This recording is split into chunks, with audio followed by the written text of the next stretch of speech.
सद्गुरुदेव जय पद शरणों श्रेयस रूप चरणों शरणों जय सद्गुरु। हमारा जो सत्संग का नाम है वो है अखिल भारतीय संत मत सत्संग के नाम से हम लोग जानेंगे। हमारा आश्रम फरीदाबाद में है, दिल्ली के पास, सूरजकुंड के पास, और शाखाएं पूरे वर्ल्ड में हैं, पूरे संसार में। हिंदुस्तान में ज्यादा है, बाहर कम है, पर बाहर भी है। हम लोग क्या करते हैं, हम लोग पूजा का तरीका बताते हैं कि पूजा कैसे करें। पूजा कैसे करें, अपनी दिनचर्या कैसे बनाएं, कैसे प्रभु के नाम को, अपने ईश्वर के नाम को, अपने परमात्मा के नाम को अपनी जिंदगी में कैसे जोड़ें। देखिए, रास्ते दो हैं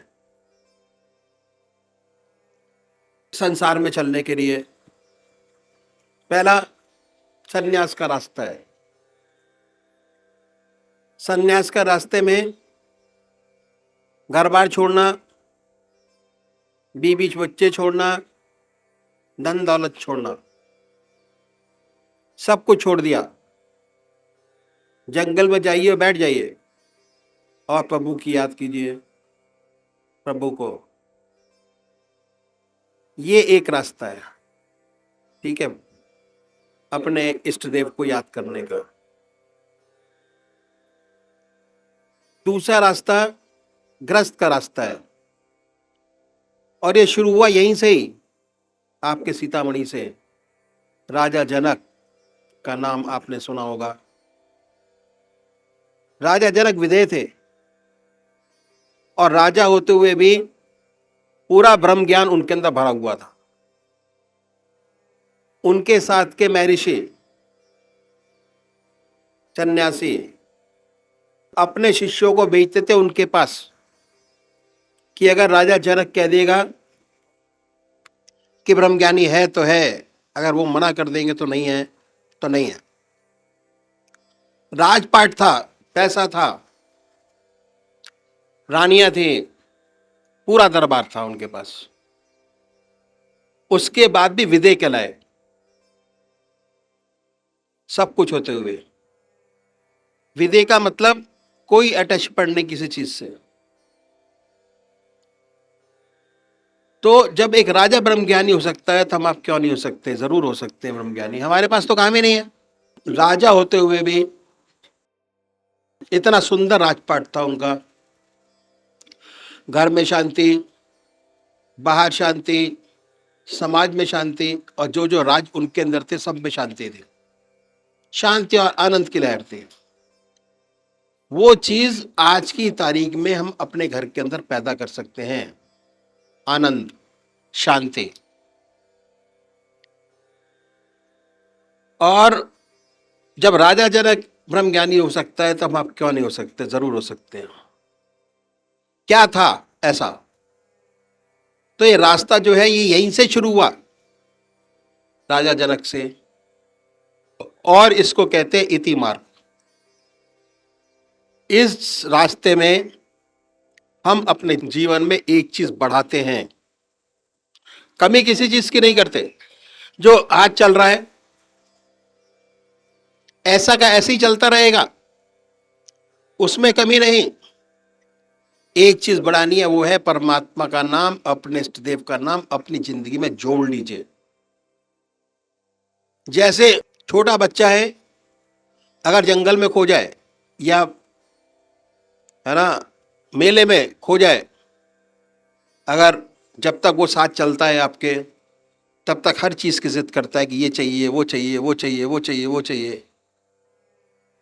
और जब हाथ छूट गया तो उसको उसके पिता चाहिए और कोई चीज नहीं चाहिए, उसकी माता उसके साथ होनी चाहिए, सब चीज भूल जाता है।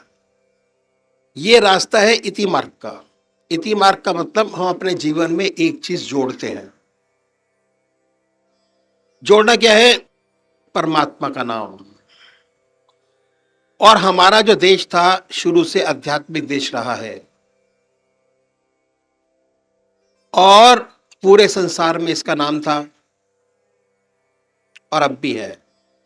बाहर के बहुत से फॉरेनर्स आते हैं घूमने के लिए, ये देखने के लिए कि यहाँ ऐसी कौन सी चीज है कि आदमी इतने प्यार प्रेम से रहता है और बात करता है। तो हमको करना क्या है, अपनी जिंदगी में एक चीज बढ़ानी है, वो है परमात्मा का नाम, और वो भी सच्चे दिल से, आर्टिफिशियल नहीं। आर्टिफिशियल ऊपर कुछ अंदर कुछ तो नहीं बनेगा। मन से, मनोयोग से अपने जिंदगी के अंदर एक चीज बढ़ाई है, वो है परमात्मा का नाम, अपने इष्ट देव का नाम, अपने ईश्वर का नाम, अपने भगवान का नाम। और वो भी जो आपको सबसे ज्यादा प्यारा लगता है। नाम, शक्ल, सूरत, मूरत, मूर्ति, जो मूरत आपकी आत्मा को, आपको किसी के पास जाने की जरूरत नहीं है, किसी से कुछ पूछने की जरूरत नहीं। प्यार से बैठिए, धूप बत्ती जलाइए, धूप दीप बोलते हैं, धूप जलाओ दीप जलाओ। अगरबत्ती नहीं जलाई जाती, धूप दीप जलाइए बड़े प्यार से। धूप दीप जला के जिस आसन से बैठे, इसी आसन पर बैठे, सुखासन। बड़े प्यार से मन को शांत करिए। उसके बाद अपने मन से अपनी आत्मा को क्वेश्चन पूछिए कि मुझे परमात्मा का कौन सा स्वरूप सबसे ज्यादा अच्छा लगता है, कौन सी शक्ल ऐसी है जो मुझे सबसे ज्यादा अच्छी लगती है परमात्मा की। कोई भाई राम को मानता है, कोई कृष्ण को मानता है, कोई हनुमान जी को मानता है, कोई शिव को मानता है।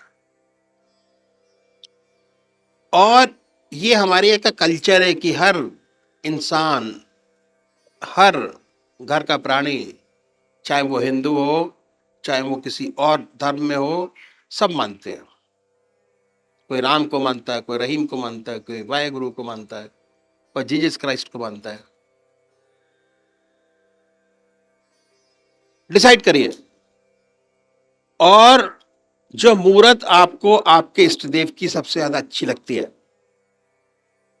किसी को हनुमान जी बैठे अच्छे लगते हैं, किसी को हनुमान जी खड़े अच्छे लगते हैं, किसी को पर्वत के साथ अच्छे लगते हैं। जो जैसा मूर्त जिसको अच्छी लगती है वो बाजार से खरीद लाइए, अपने घर के मंदिर में उसको टांग दीजिए। उसके बाद बड़े प्यार से बैठिए, धूप दीप जलाइए, धूप जलाएं, सुख आसन से बड़े प्यार से बैठिए, कोई भाव नहीं। कोई भजन आपको आता तो गाइए, हे प्रभु तेरे दरबार में बैठो। अभी 2 भजन गाए, बड़े सुंदर गाए, बड़ा अच्छा लगा। तेरा दरबार है, उसमें बैठा हुआ हूं। मनोयोग से अपने मन को अपने इष्ट देव के अर्पण कर दीजिए। उसके बाद अपने इष्ट की मूर्त, जो आपने हनुमान जी की फोटो लेके आए हैं या जो आपने बनानी है, वो ये समझ के बनाइए कि वो मूर्त हमारे सामने सशरीर विद्यमान है। सबसे बड़ी बात, सशरीर, शरीर के साथ हनुमान जी बैठे हुए हैं, शरीर के साथ शिव जी भगवान बैठे हुए हैं, शरीर के साथ राम जी भगवान बैठे हैं, शरीर के साथ देवी भगवान बैठी हुई। ख्याल से, बाय थॉट, ऊपरी भाव से नहीं, अंदरी भाव से, ख्याल से। और जब वो मूर्त सामने स्पष्ट हो जाए, आपको थोड़ा टाइम लगेगा, स्पष्ट होते नहीं होती है, बार बार करेंगे तो होनी शुरू हो जाएगी। अपनी मूर्त अपने इष्ट की अपने सामने बनाएं। बड़ी बड़ी आंखें हैं, गोल चेहरा है, जटाएं हैं, सर्पों की माला है, मृगशाला पर बैठे। बनाइए अपने सामने। और जब वो मूर्त सामने स्पष्ट हो जाए, उसी का भाव हो और कोई भाव ना हो, उस पवित्र मूर्त को अपने हृदय में उतार दीजिए, बैठाइए अपने हृदय में। ये हृदय हृदय नहीं है, ये हृदय चक्र है। हमारे शरीर में हजारों चक्र है, अनगिनत। और ये जो चक्र है ये सोर्सेज है हर चीज का। जैसे कंप्यूटर में जो उसका मॉनिटर लगा होता है उसमें पूरा सोर्स होता है, एक क्लिक दबाइए वो निकल आया, एक क्लिक दबाइए वो निकल आया, एक क्लिक दबाइए वो कर निकालिए। पूरा शरीर हमारा जो है सोर्स ऑफ एनर्जी है पूरा का पूरा। जो चीज ब्रह्मांड में मौजूद है वो हमारे शरीर के अंदर एक एक चीज मौजूद है। एक्टिवेट करने की जरूरत है। सूरज का प्रकाश ब्रह्मांड में है, सूरज का प्रकाश आप अपने अंदर भी देख सकते हो, एक्टिवेट करने की जरूरत है। सूरज के प्रकाश को अगर आपकी उसकी एनर्जी देखनी है, लेंस लगाइए, कंसंट्रेट करिए और जला डालिए। ऐसे ही परमात्मा कण कण में विराजमान है, हर जगह है। कंसंट्रेट करिए एंड गेट द रिजल्ट। तो ये है, और इसके लिए भगवान श्री कृष्ण ने 4 विशेष बात बतलाई। पहला आहार की शुद्धि, दूसरा विहार की शुद्धि, तीसरा अभ्यास और चौथा वैराग। बड़े आराम से, और हर गृहस्थी कर सकता है, हर बच्चा, हर बूढ़ा, छोटे से छोटा बच्चा, बड़े से बड़ा साधक इस चीज को कर सकता है बड़े आराम से। तो अपने सामने बनाए ध्यान, इसको ध्यान बोलते हैं। हमारा रास्ता ध्यान योग का रास्ता है। पूजा भी 3 प्रकार से होती है। पहले शारीरिक पूजा, कीर्तन करना, मंदिर जाना, दिया जलाना, धूप दीप जलाना। मन कहीं है, शरीर कहीं है, काम कहीं कर रहे हैं, पहली पूजा। कीर्तन करना, पहली पूजा। फायदा है, ऐसा नहीं कि फायदा नहीं है।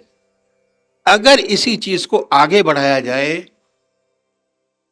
तो मन के अंदर शांति, मन के अंदर आनंद, मन के अंदर चैन। और जब ये चीज मन के अंदर आनी शुरू हो जाती है, मन शांत होना शुरू होता है, मन की सफाई होती है, तो ऐसे ऐसे विचार आते हैं जो जिंदगी में कभी सोचे भी नहीं होंगे। ऐसे ऐसे काम हल होते हैं जिंदगी के जो आज तक नहीं हुए। शांति से बैठिए, उन चीजों को हल करिए। इसके लिए ध्यान योग करना बहुत जरूरी है। अपने इष्ट का ध्यान सुबह शाम 2 टाइम अपने इष्ट का ध्यान करिए। क्यों, किस लिए? देखिए, हमारा जो शरीर है, अगर उसकी रचना देखें, बच्चे पढ़े लिखे लोग बैठे हुए हैं, तो अपने आप को खोजें, अपने आप को देखें। पहले अपने आप को समझने की जरूरत है। हमारे ऋषि मुनियों ने कहा कि हम हर चीज की कीमत लगाते हैं, मकान की लगाते हैं, दुकान की लगाते हैं, गहनों की लगाते हैं, बच्चों की कीमत तक लगाते हैं आजकल तो, कि शादी में कितना पैसा मिलेगा, कितना खर्च करोगे। हर चीज की कीमत लगाते हैं, पर यह नहीं सोचते कि हमारी कीमत क्या है। ये शरीर बहुमूल्य है। आंख बंद हुई, काम खत्म। जब तक आंख खुली है तब तक इसका मोल न लगाए। बहुत बहुमूल्य चीज आपके पास है, परमात्मा की दी हुई। तो ये 3 तरीके से अपने शरीर को हम पहचान कर सकते हैं। पहला, स्थूल शरीर जो हम देखते हैं बाहर, स्थूल है ये। इसको हम सो के आराम दे लेते हैं। जब हम सोते हैं तो क्या प्रक्रिया होती है? सारा दिन काम किया, रात को सोए, सुबह उठे तो फिर दोबारा ताजगी महसूस करते हैं। पहला शरीर, पहला काम हुआ है। अगर रात को नींद ना आए तो सुबह काम ही नहीं कर सकते। और अगर 15 दिन नींद ना आए तो डॉक्टर दवाई देता है। उसके बाद भी नींद नहीं आई तो आदमी अग्रेशन में चला जाता है, डिप्रेशन में चला जाता है। कहते भाई इसका दिमाग जो है थोड़ा गड़बड़ हो गया, दवाई कराओ इसको। या डिप्रेशन में चला जाता है, कहता भाई इसका दिमाग जो है थोड़ा स्लो हो गया है, इससे काम हुआ नहीं, इसकी वजह से इसकी हालत हो गई। आप पूजा करो या ना करो, अपने आप की बैलेंस पर्सनैलिटी बनानी है। तो जैसे आपने शरीर को आराम दिया, वैसे मन को भी आराम देना बहुत जरूरी है। हम रात को सोते हैं, दिन में काम किया, रात को सपने देखे, मन जो है 24 घंटे बराबर चलता रहता है, 24 hours into 7 days into 365 days into 60 years. इतना हम अपने मन को चला चुके हैं। क्यों चल रहा है? उसका काम सोच विचार का काम है। सोच विचार का काम करना, अगर इसको भी जैसे हम सो के 8 घंटे अपने शरीर को आराम देते हैं, उस तरीके से आधा घंटा सुबह और आधा घंटा शाम आराम देंगे, तो जब मन के विचार हमारे चलते हैं उनमें वैक्यूम क्रिएट होगा, खाली होंगे। जो आज तक विचार चल रहे हैं वो हटेंगे, नए नए विचार पीछे से चले जाएंगे। जैसे गंगा जी का पानी अगर कहीं स्थिर कर दिया जाए तो सड़ जाता है, ऐसे विचार अगर स्थिर हो जाए मन के अंदर तो सड़ जाते हैं। और अगर मन के विचारों में चलायमान रहे, चलता रहे, तो शुद्ध विचार सामने आते चले जाते हैं और पुराने विचार खत्म होते चले जाते। ऐसी सुंदर स्थिति होती है, ऐसा आनंद का जीवन होता है कि हमेशा आदमी आनंद से काम करता है और सारे काम बड़े सुंदर से, बड़े प्यार से हो सकते हैं, हो जाते हैं। इसलिए ध्यान योग करना, भगवान को याद करना, सत्संग में जाना, चाहे स्टूडेंट हो, चाहे नौकरी पेशे वाला आदमी हो, चाहे वो किसान हो, चाहे वो किसी भी काज में लगा हुआ हो, उसको सत्संग में जाना बहुत जरूरी है। अपने मन को आराम दीजिए और उसके बाद देखिए कि आपकी पर्सनैलिटी कैसे डेवलप होती है और कितनी सुंदरता से सारे काम, बड़ी सुंदरता से कंपटीशन, बड़ी सुंदरता से आप पर पार जो है कर पाएंगे। परमात्मा तू ही है, तेरी इच्छा पूर्ण हो। गुरुदेव जय पद शरणं श्रेयस रूप चरणं शरणं। जय सद्गुरुदेव जय पद शरणं श्रेयस रूप चरणं शरणं। जय सद्गुरुदेव जय पद शरणं श्रेयस रूप चरणं शरणं। जय सद्गुरुदेव जय पद शरणं श्रेयस रूप चरणं शरणं।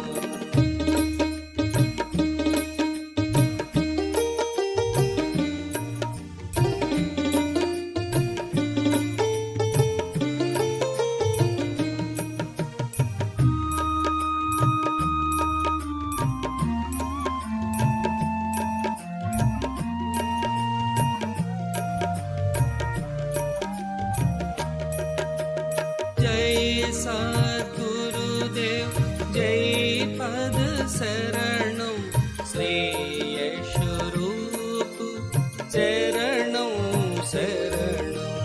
जय सद्गुरुदेव जय पद शरणं श्रेयस रूप चरणं शरणं। जय सद्गुरु।